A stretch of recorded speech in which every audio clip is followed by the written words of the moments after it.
संजीव भैया भी इधर भाई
नहीं है डोले।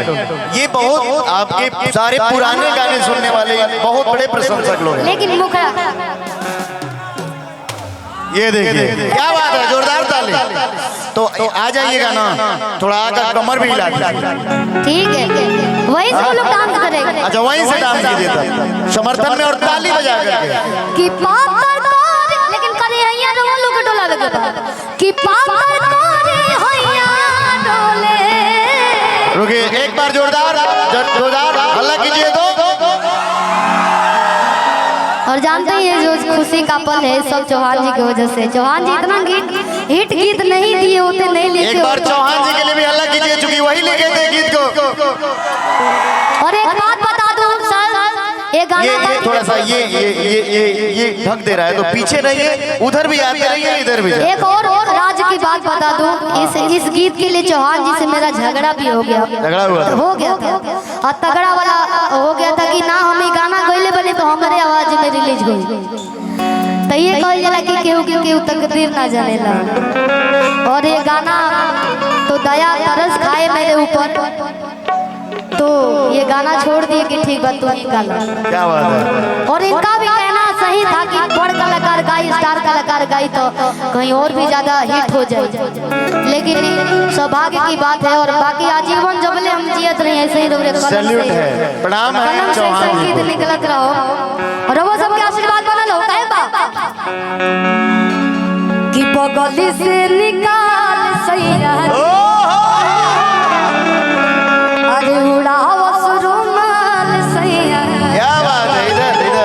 उधर भी चले जाइएगा कि पापर तोरे हैया डोले।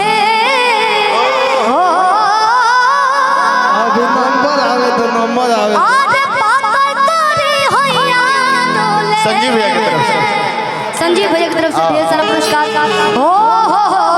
एक्चुअल में जब हम शिल्पी से गाना गवैले रहनी कि चित बदली खिया के मजा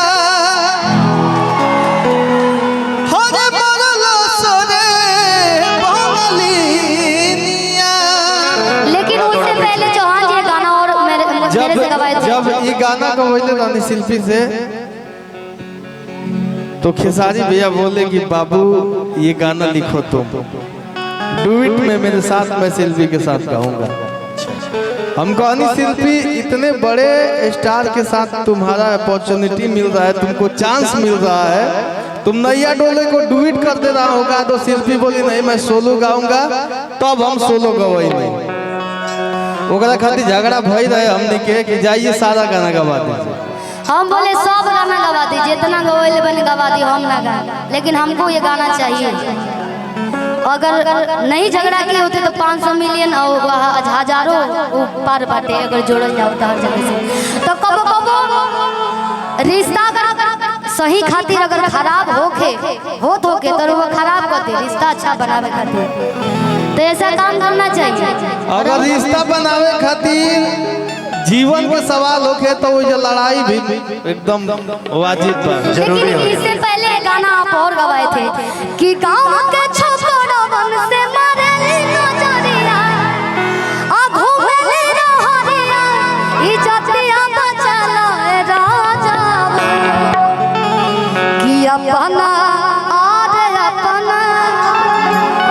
अपना है छोटा की बहनिया के आंसू पिया हवा करा दे राजा। लेकिन कहो पीछे पीछे कि डांस आप लोग नहीं कर रहे क्यों?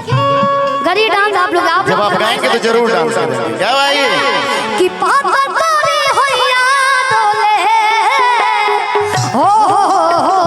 नदिया के बीच जैसे नैया ओ सही मोर सैया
कि नदिया के बीच